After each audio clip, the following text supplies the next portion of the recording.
Welcome to Real Life in Archetypes. My name is Marina. So this is the last part 10 of the archetypal exploration of Christian Craighead's interview on the Shawn Ryan Show. He's going to be talking about a little bit of everything here. We're going to touch on all of the subjects that we've explored before through what he's saying. So this is hopefully going to be nice and short, but I love the stuff that he talks about at the end. This is all at the end of the interview, so let's just watch. What point did you recall the man that you picked up on the road that day? When did that connection get made? He said, what did he say? God bless you. You're going to need it today. Is that Chris? May God bless you many times this day. When did that come back into your head? Were you in the building, or was this days later? It was the morning after. It came to me. It came to me before I left the complex. How did that feel? Again, it's this. Again, compared in, I've got all this emotion going on, all this like buzz. So it was like lost in all that. Mm-hmm. But when you did feel it, yeah, or when it did come back into your head, yeah, what was that emotion? Just like, again, another one of those. Did that really happen? How did that happen? That's just my. I don't like. I'm gonna spoon feed you all, and say. Sometimes I think, was he an angel? Maybe. Maybe not. Was he delivering a message from God? Yes. Yes, he was. And that's all I've got to say is, it's not all I've got to say, I've got a lot to say about it, but it's like, maybe sometimes God's angels, like God or angels should say, use people. Sometimes someone might say something to you and they're like, might be a stranger, might be someone you love, and you're like, it's like a message. Mm-hmm. And that was a message. That was a message that moment. Whether that guy is a real person, fine. But like I say, his face changed, his voice, like I say, it was quiet but deafening. That he was delivering a message from God or from an angel saying, may God bless you many times this day. All right, so that's about, again, his relationship with spirit and God. So he is someone who is religious, and he also had an experience that is so extraordinary that he's going back and he's seeing so many things that happened along the way that were really strange. So from that perspective, again, the spirit is something very subjective. It's not for us to really say, well, this is not true, this is that. The function of those experiences and the archetype that is about those experiences, that's the dreamer, the one that is going to connect you with your spirit. The point of that is that you start to see what your experiences have brought you, and then what it is that you can bring to the world because of those experiences. It's actually a very important process. And again, this is subjective. This is for each person. It's not for anybody else. It's actually quite brave for him to express that. And, he's somebody who really wants to say things. And he's talking about a messenger of a God. Maybe that guy was an angel. Whatever you want to call it, it doesn't matter. The whole thing is that he experienced something extraordinary that day on every level. His actions were extraordinary. He had encounters that were, mysterious, that connected him in hindsight with a sense of connection to the spirit, to God. So all of those things are going to inspire him and motivate him. But he's talking about an angel relaying a message from God. And I think he is, he has that kind of role of relaying a message. Clearly, he said before, actually, I have a lot to say. He really wants to say things. And I'm really sorry that he didn't have the chance to publish that book, by the way. It's a shame, but he's got a lot to say because he's experienced all of those things himself. So they're real, they're true. Those are his experiences. And he is a messenger. So. And every night I pray about, I thank God for all the bad things that happened to me, for all the things that at the time I thought were unjust or unfair. Because now I realized that they had to happen to put me there that day. That's really amazing. So this is an extraordinary thing to realize when you look back and you see the orchestration, like I said in the previous episode, the divine orchestration behind everything. Whether you believe it or not, it doesn't matter. That's how he feels. And that's the way he tells his story. So he thanks God every day for everything that happened to him. That's a great way of experiencing life. So there's a lot of people, the establishment did not like what I did that day. They did not like what I did. And is it personal towards Chris Craighead? Maybe not. But it's definitely personal to what Chris Craighead represents.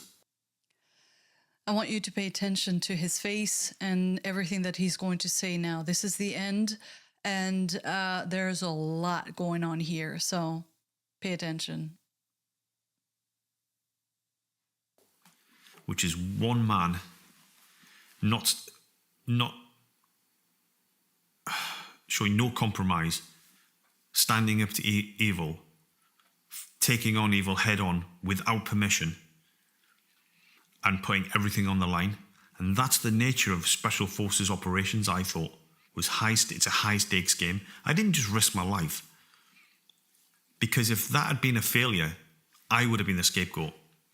So I risked my physical life and my life in general. I risked everything. And I didn't want anything for it. People were being murdered and no one was doing anything. So I did something. And people don't like that. So this is very true, because what he did, nobody was doing anything. And he decided to go in, and actually what he did, the military had nothing to lose. He had everything to lose. He put his life on the line to go and save people. He was not ordered to, and he got a lot of backlash for what he did. And to call him a bad example, it's just incredible. Let's just continue. And here's the thing. So, from a good example is a senior member of the British military.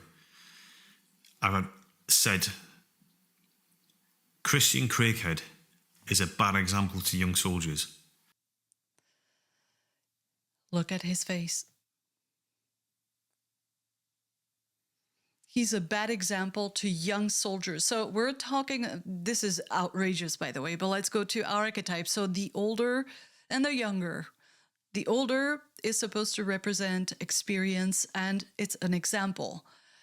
And remember that he's personally attached to that archetype. He takes it very personally. And now some people in authority are calling him a bad example, or he's going to take it personally.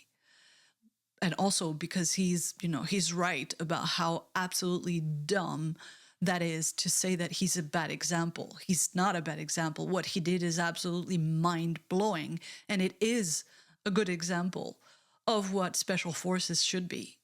It's exactly it. So, look at his face.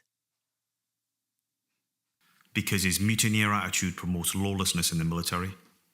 No one's took me and said, thanks for what you did. Not one British high-ranking official. Not one British high-ranking official. I got a nice letter from a government official straight after the incident and a phone call, but he got his fingers wrapped for that. He's no longer a minister, or he is a minister, but he's not in Parliament or whatever. He's not. You saved 700 people that day, and they're treating you like you need to be punished. And it was. I've got nothing to say. It's incredible. I mean, mutineers, I've said that before. I mean, a mutineering attitude, if that's the right way to say it, sorry, that doesn't make any sense. That if you're with your team members and you put the mission in danger and your peers in danger, but he went in, he risked everything, and he saved 700 people. And you've got some schmuck up there. And the poor guy who did actually call him to congratulate him, to validate what he did and sent him a letter, that poor guy was, thrown away from the hierarchy. I mean, it's just really some people. There's just the schmucks that are in power. It's incredible. Was the what I want to say to people is, the last time I fucking checked, the motto of 22 SES is who dares wins, not who asks for permission wins. People need to remember that. Wow. Last time I fucking checked, it's who dares wins. That's the motto of his special forces. So that's why he says that. He's really pissed about the whole story. And I get it. But remember that from the perspective of archetypes, it's because there's something very personal and emotional about authority and being called that. Other people, they would be pissed. But I wonder if you feel the intensity, how, there's something about it, because he talked before. He went out. He's out of the military, and now nobody cares about someone who has so much experience. And some of his peers do call him for advice, but it's like the system that he has integrated that trained him to become that he respected because he respects that archetype. That system rejected him. And of course, for him, I mean, that is very deep. It's a powerful wound, and it's fueling him. So it feels like the need to empower himself is going to be related to being himself somebody high up of status and having power. What they did to this guy. And like I said, I think I saw the other day somewhere on social media, the book has been definitely denied. It's not going to come out. So they really blocked that guy. And another story that he tells, you're going to watch that in the original interview. I'm going to end up here now. He does talk about how he was actually thanked by President Trump in the United States because he went there. He ended up in the White House. And that was someone who actually shook his hand and thanked him for saving American lives. But his own country criticized him and claimed that he's a bad example for younger people. Oh boy, that hurts. But anyway, I've got nothing left to say. This is all about, the personal self, the family self, the older self, the hero archetype, the seeker, and the dreamer, the spirit, the one who connects with spirit. This guy has got everything.